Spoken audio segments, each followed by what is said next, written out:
This is Cy Bryant. This poem is called I Don't Want to Be Here. I don't want to be here. I don't want to be anywhere. Anywhere that is required of me, it never lets me just be me. Let me exist in the shadow, periodically wanting me to interject as if I've always been here. I don't want to be here. Don't want any sense of responsibility. Don't want any bill to call upon me. Don't want to be dependent upon. Just want to breathe every day until the sun is gone. Just want to breathe every day under the moonlight, seeing waves caress my plight. I don't want to be here. Where people say hello before my name, where there's an expectation that I do the same, where every day is not really for me, 'cause someone somewhere needs me, wanting me to do what they wouldn't do for me. I don't want to be here, staring in the air mindlessly, but always on a call in a minute, waiting on a call, text some type of message, when my cycle of existence is based on someone else's persistence. This is Cy Bryant. This poem is called I Don't Want to Be Here. So this is interesting, right? Because again, I hear a lot of shit from people. It's easy for people to talk to me, so I talk to people. And I hear this phrase a lot, so that's why I turned it into something of a piece of writing. I don't want to be here. And here's the thing, right? Something that's really easy for me to do is I say no. I start every conversation. If you ask me something, I'm going to tell you no.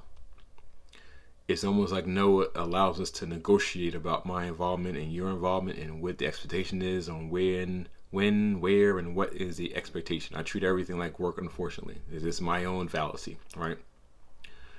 But the reality is you have to make time for yourself. You have to make time for yourself.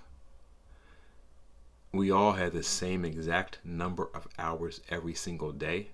And for some people, they want to include you in their amount of hours worked per day, or hour commitment per day, or hour of their outcome per day. You have to make time for yourself.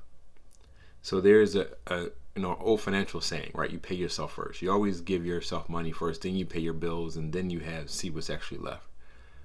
Because yourself is important. Your time is important. Your sanity is important. Your resiliency is important. But if you devalue yourself, others will devalue you. If you don't prioritize your own self-being, they won't prioritize it either. If every time you pick up the phone, you tell someone, how can I help you? Or I'm here for you. And at no point do they offer to help you with your desires, with your objectives. It may be time to let that relationship go or change it in such a way that you work on your own objectives first. You can start a list like a grocery list, right? What am I going to do today? When you finish everything that you need to do for you today, and then you can offer that free time, maybe you have an hour of energy left, you can definitely offer that time. But don't start your day giving relentlessly to someone else's goals. Don't do it to yourself. It becomes painful and it becomes unforgiving.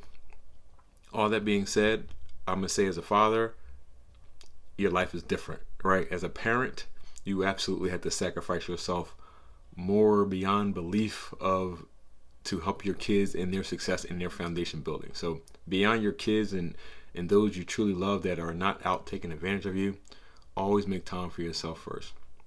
Otherwise, eventually you will feel drained and you will get to this sense of conclusion that a lot of people I talk to have is, I don't want to be here. Again, this is Cy Bryant. That poem is called I Don't Want to Be Here.